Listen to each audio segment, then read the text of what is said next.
Let us examine the evidence. I appreciate you joining me as we analyze this case, because we need to dissect the highly unsettling developments unfolding right now. A sudden breakthrough has completely upended the LYNETTE investigation, and frankly, the implications are deeply chilling. Law enforcement has just made a critical tactical decision. They have officially suspended all active recovery operations in the open sea. This decision is a crushing setback for those seeking the truth. However, that suspension is not the most alarming detail of this investigation. What truly disturbs our team is what was uncovered right before officers withdrew. A concealed piece of evidence on board that reframes this tragedy as a deliberate crime. Will Lynette Hooker's case remain forever unresolved? Has the legal system simply walked away?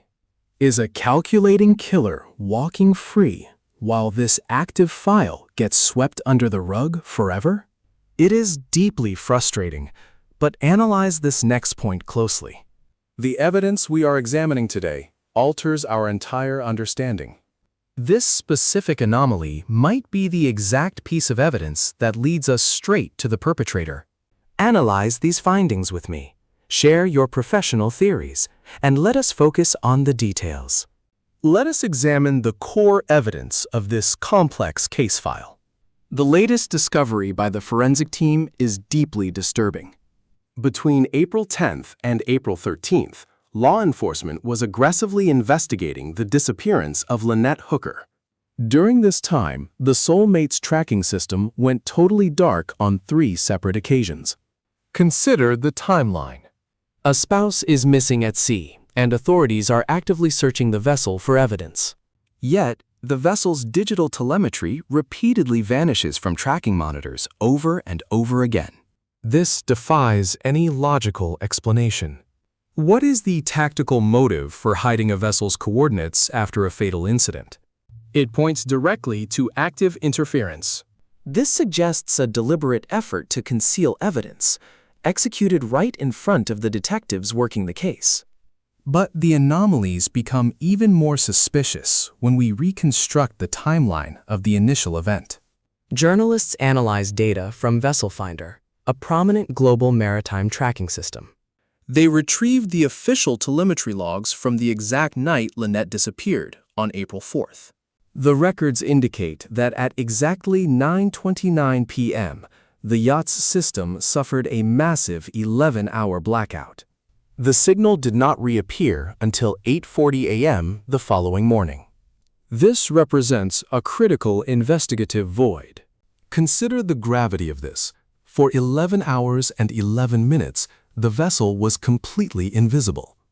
The Coast Guard had absolutely no means of tracking the vessel's movements, determining its speed, or monitoring what occurred in that pitch-black environment.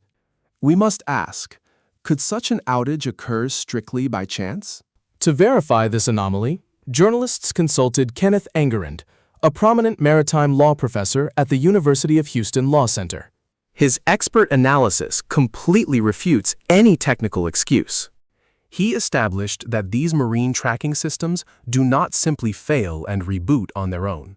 These transponders are directly wired into the vessel's primary power source. A spontaneous power loss typically occurs only if the vessel sinks entirely. Because we know the yacht remained afloat, we are left with one alternative. The only remaining logical explanation is that a human hand physically deactivated the power switch. We must carefully analyze what illicit actions were being concealed during those silent hours. You and I can pinpoint exactly when the trap was set. Shoreline witnesses came forward and confirmed they saw Lynette and Brian at the Abaco Inn, departing in their small dinghy at 7:30 p.m. The tracking system on the main yacht was deactivated at 9:29 p.m., just 2 hours later. To us, this proves the moment they stepped back on board.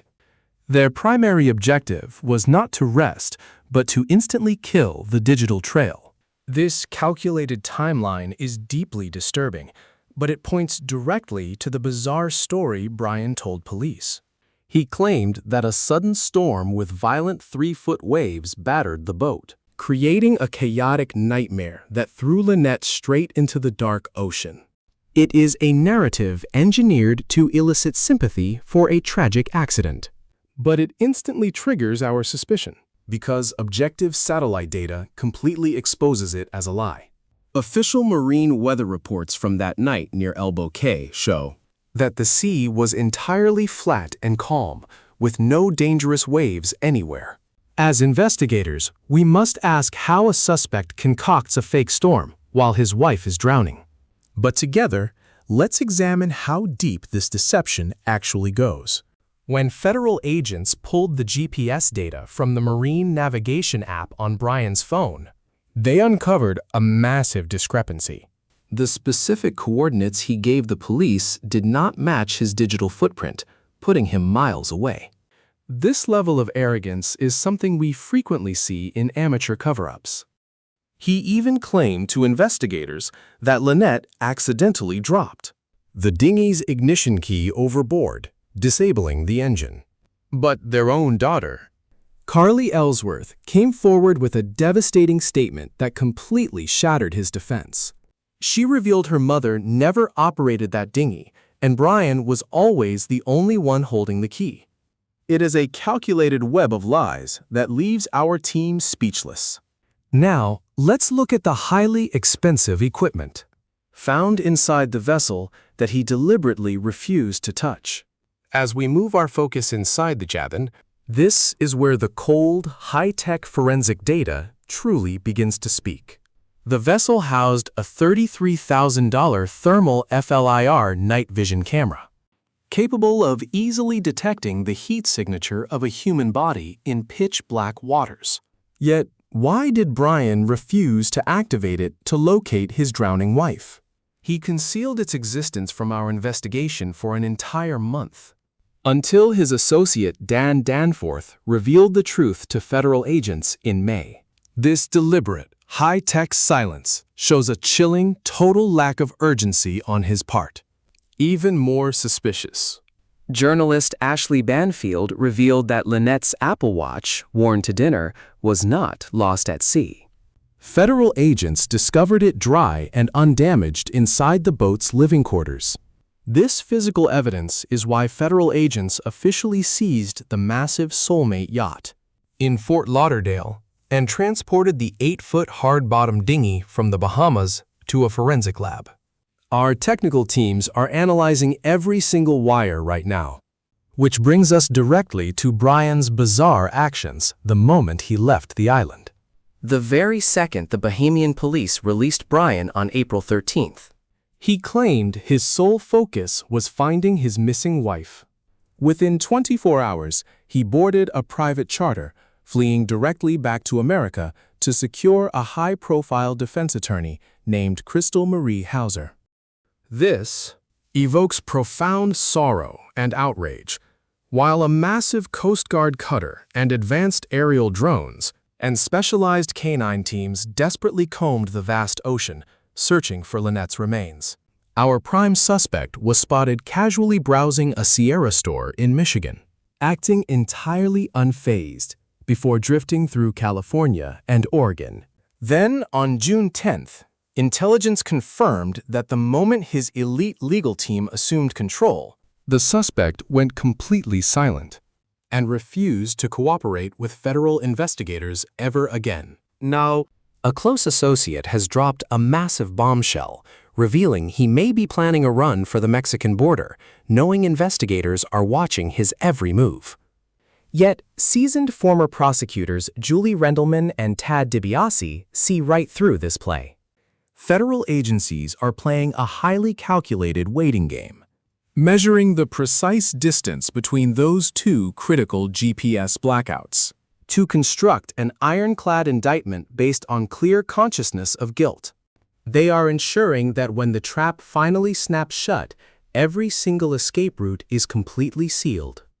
When you and I piece this together, the GPS gaps, the concealed night vision equipment, and that sudden flight, the chilling truth is impossible to ignore. He behaves like a calculated guilty operator, not a devastated husband. Does this behavioral and digital profile prove beyond a shadow of doubt that this man is responsible for her sudden disappearance? Or has our legal system failed, allowing a prime suspect to slip quietly into the shadows? Tell me your assessment in the comments below.